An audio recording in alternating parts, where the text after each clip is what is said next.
था कि पार्टनरशिप क्या होती है। पार्टनरशिप होती है कि दो बंदे जो होते हैं वो एक एग्रीमेंट बनाते हैं कि हम एक रेशो में शेयर करेंगे हमारा प्रॉफिट या लॉस। तो दो बंदे एक एग्रीमेंट बनाते हैं बिजनेस करने के लिए। तो अब जो उनकी जो वो रेशो होती है, अगर उस रेशो में चेंज आया तो वो बोलते हैं हम change in profit sharing ratio. ठीक है, तो जो हमारे इस चैप्टर का फर्स्ट कॉन्सेप्ट है वो है हमारा सैक्रिफाइसिंग एंड गेनिंग रेशो से रिलेटेड।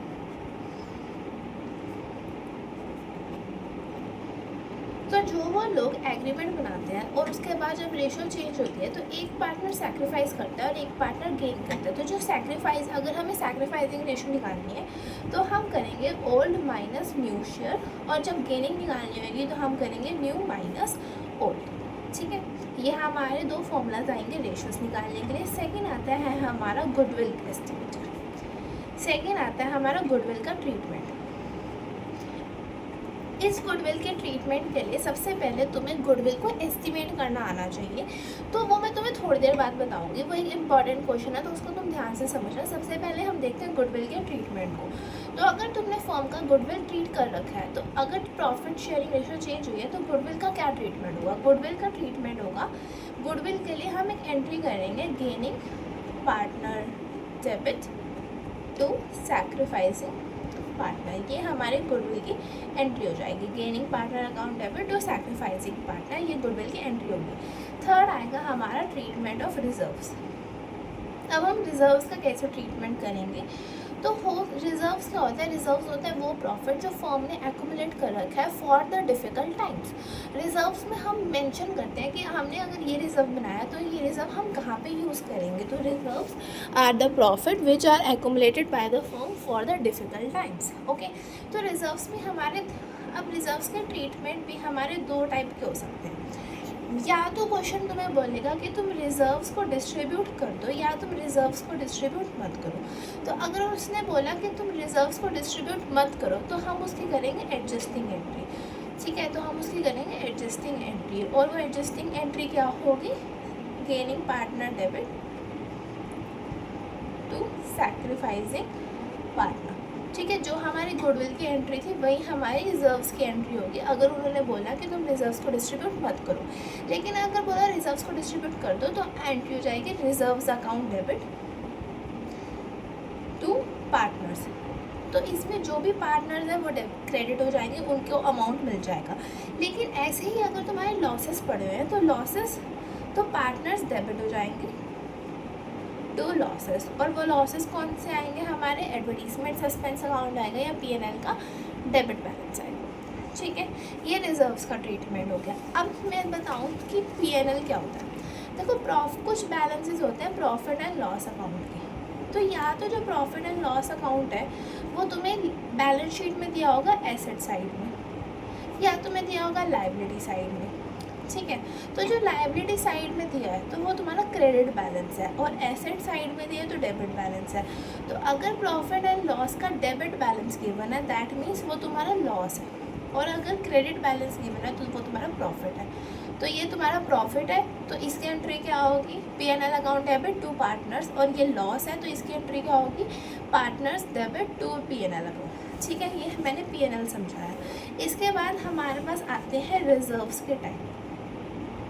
तो जो रिजर्व्स है वो बहुत सारे टाइप्स के होते हैं, बट मेनली इस चैप्टर में हमने दो रिजर्व्स के बारे में बात करी है, वो है वर्कमैन कंपेंसेशन रिजर्व और इन्वेस्टमेंट फ्लक्चुएशन रिजर्व। जो वर्कमैन कंपेंसेशन रिजर्व है वो रिजर्व है जो हम वर्कर्स के लिए क्रिएट कर रहे हैं। ठीक है, तो इसके अंदर हमारे पास 4 केसेस आते हैं। ठीक है, सबसे पहला केस तो ये होता है कि वर्कमैन कॉम्पेंसेशन रिजर्व है जो, उसके रिलेटेड कोई इन्फॉर्मेशन नहीं है, कोई इन्फॉर्मेशन नहीं है। तो जो तुमने रिजर्व्स बना रखे हैं वो तुम पार्टनर्स में डिस्ट्रीब्यूट कर दो। सेकेंड आता है कि जो तुम्हारा रिजर्व है उसका थोड़ा सा पार्ट यूज़ हुआ है, उसका कितना पार्ट यूज़ हुआ है, बिल्कुल थोड़ा सा पार्ट यूज़ हुआ है, तो वो वाला पार्ट तो तुम डाल दो, तुम वर्कर्स के लिए यूज़ कर दो, और बाकी सारा बचा हुआ पार्टनर से बांट दो। अब जितना तुमने रिजर्व बनाया था उतना ही वर्कर्स को चाहिए, तो सारा का सारा किसको दे दो, वर्कर्स को दे दो। अब लास्ट केस हमारा एक बहुत इंपॉर्टेंट केस है, वो बोलता है कि तुमने रिजर्व तो तुमने कम का बनाया था लेकिन वर्कर्स को ज़्यादा चाहिए। रिजर्व हमने 30,000 का बनाया लेकिन वर्कर्स को 50,000 चाहिए।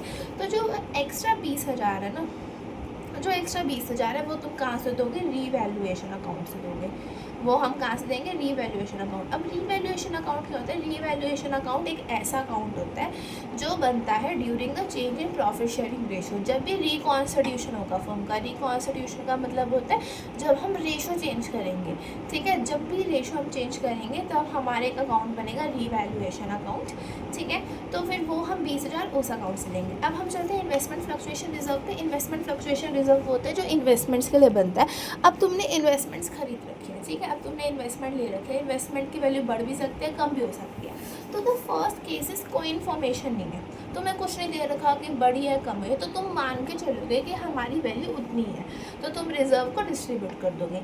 सेकंड केस कहते हैं कि इन्वेस्टमेंट की वैल्यू उतनी ही है, तो रिजर्व का तो यूज़ नहीं हो, तो रिजर्व को डिस्ट्रीब्यूट कर दो। थर्ड केस ये कहता है कि जो इन्वेस्टमेंट की वैल्यू कम हो गई है, ठीक है, अब लेकिन रिजर्व्स में से ही वो कवर हो जाएंगे। तो जैसे रिजर्व 5,000 के और वैल्यू 2,000 से कम हुई है, तो हम 2,000 यूज़ कर लेंगे, बचा हुआ 3,000 हम पार्टनर्स में डिस्ट्रीब्यूट कर देंगे। फोर्थ केस ये कहता है कि हमारे पास रिजर्व तो 5,000 का था लेकिन वैल्यू 8,000 से कम हो गई, तो हम 3,000 कहाँ से ले लेंगे, अभी मैंने बताया रीवैल्यूएशन अकाउंट। हाँ, कौन हमें हेल्प करेगा, रीवैल्यूएशन अकाउंट हेल्प करेगा। फिफ्थ एंड लास्ट केस हमारा बोलता है कि तुम्हारी इन्वेस्टमेंट की वैल्यू अब कम नहीं हुई, इन्वेस्टमेंट की वैल्यू बढ़ गई है, तो जो रिजर्व है वो तो यूज़ नहीं हुआ ना, तो उस रिजर्व को बांट दो। अब जो इन्वेस्टमेंट की वैल्यू बढ़ी है तो पहले तो इन्वेस्टमेंट की वैल्यू को बढ़ाओ, ठीक है, एंड लास्ट में जो वैल्यू बढ़ी है तो वो गेन हुआ है ना, तुम्हें गेन हुआ है। अब देखो जब लॉस हुआ था तो वो किसने बियर करा था, रीवैल्यूएशन अकाउंट ने। अब प्रॉफिट हुआ तो वो भी किसको मिलेगा, रीवैल्यूएशन अकाउंट को। तो रीवैल्यूएशन अकाउंट को वो प्रॉफिट मिलेगा और फिर वो अल्टीमेटली प्रॉफिट किसको मिल जाएगा, पार्टनर्स को मिल जाएगा। तो इस केस में पार्टनर्स को रिजर्व्स भी मिलेंगे और प्रॉफिट भी मिलेगा, ठीक है।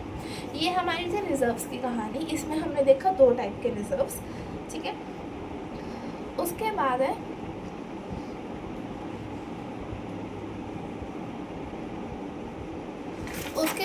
उसके बाद आता है अब हमारे पास फुल फ्लेज्ड क्वेश्चन।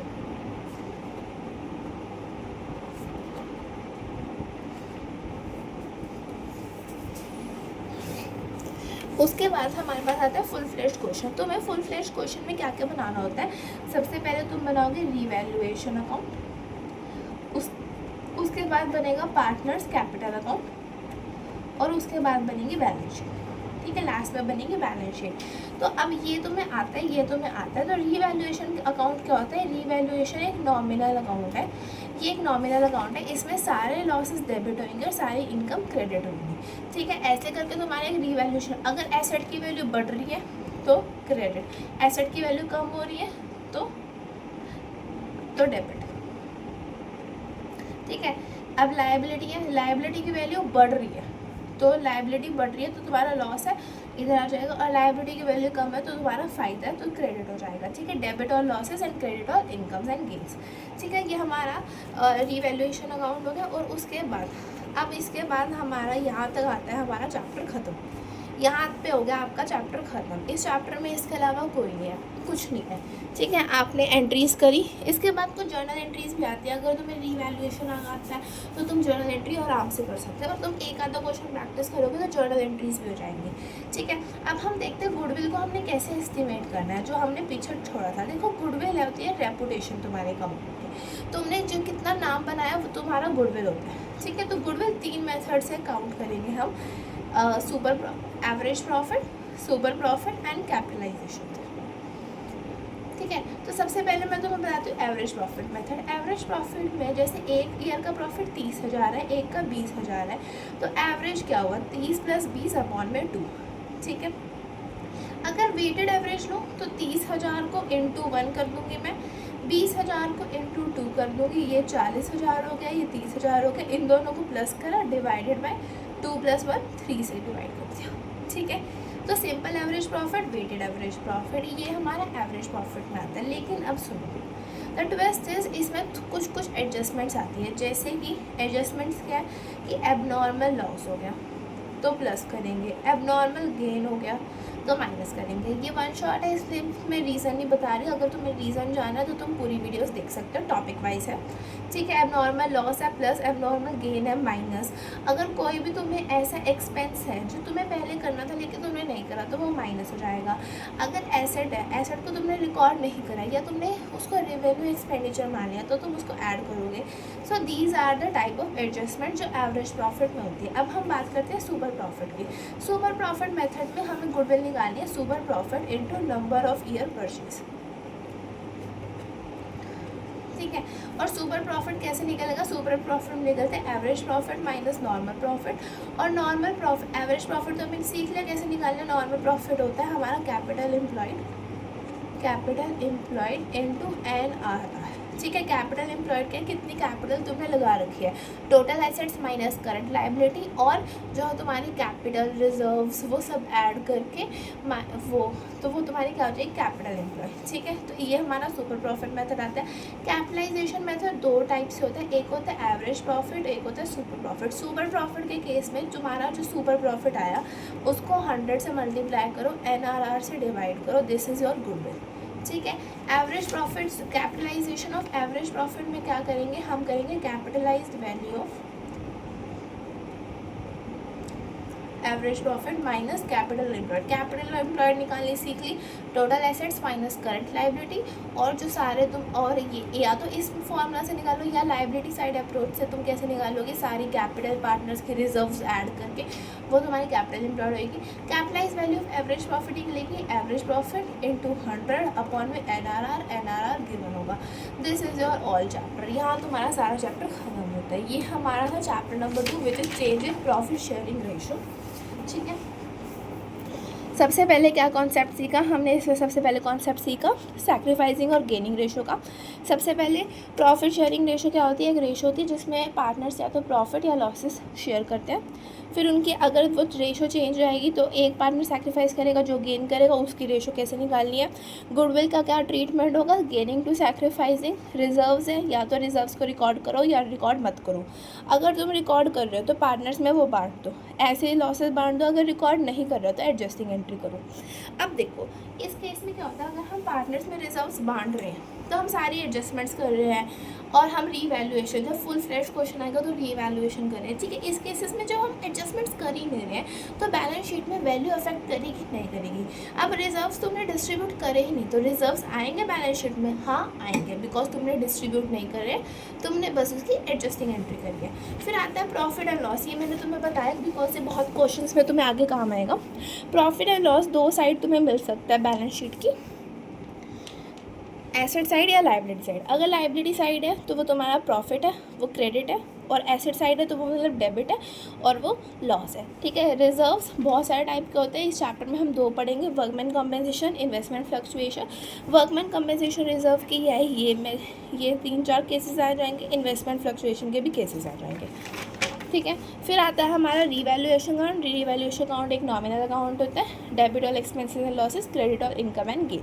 फिर हम ये दो अकाउंट और बनाएंगे, बैलेंस शीट बनाएंगे, ख़त्म क्वेश्चन। अगर तुम्हें एक फुल फ्लेश्ड क्वेश्चन आएगा तो तुम उसके ऐसे क्वेश्चन करोगे। तो सबसे पहले तुम्हें क्या करनी है, रेशो निकालनी है, कौन सी, सैक्रिफाइस और गेन निकालना है। दूसरा तुम फॉर्मेट बनाओ, फॉर्मेट बनाने के बाद तुम जो वो है ना, जो कैपिटल बैलेंसेस होते हैं उसको नोट करो और उसके बाद एडजस्टमेंट्स कर दो सारी। जब फॉर्मेट बनाओगे तो क्या एक एक अकाउंट का बनाना, नहीं, तीनों अकाउंट का एक साथ फॉर्मेट बनाओ और एक एक एडजस्टमेंट का हर जगह ट्रीटमेंट करो, ओके। उसके बाद आता है गुडविल। गुडविल के हमारे पास 3 मेथड्स हैं, average profit, super profit, capitalization. Average profit में हम एवरेज लेंगे या वेटेड होगा। सुपर प्रॉफिट का formula super profit into number of year purchases, average minus normal करके आप सुपर निकाल लोगे, नॉर्मल का ये फॉर्मूला। फिर कैपिटलाइजेशन में सुपर प्रॉफिट का ऐसे निकलेगा, एवरेज का ऐसे निकलेगा, and this is your all chapter. इसी के साथ हमारा चैप्टर समाप्त। इंपॉर्टेंट क्वेश्चंस करो, चैप्टर खत्म करो, और इस चैप्टर में कुछ नहीं है। Bye guys.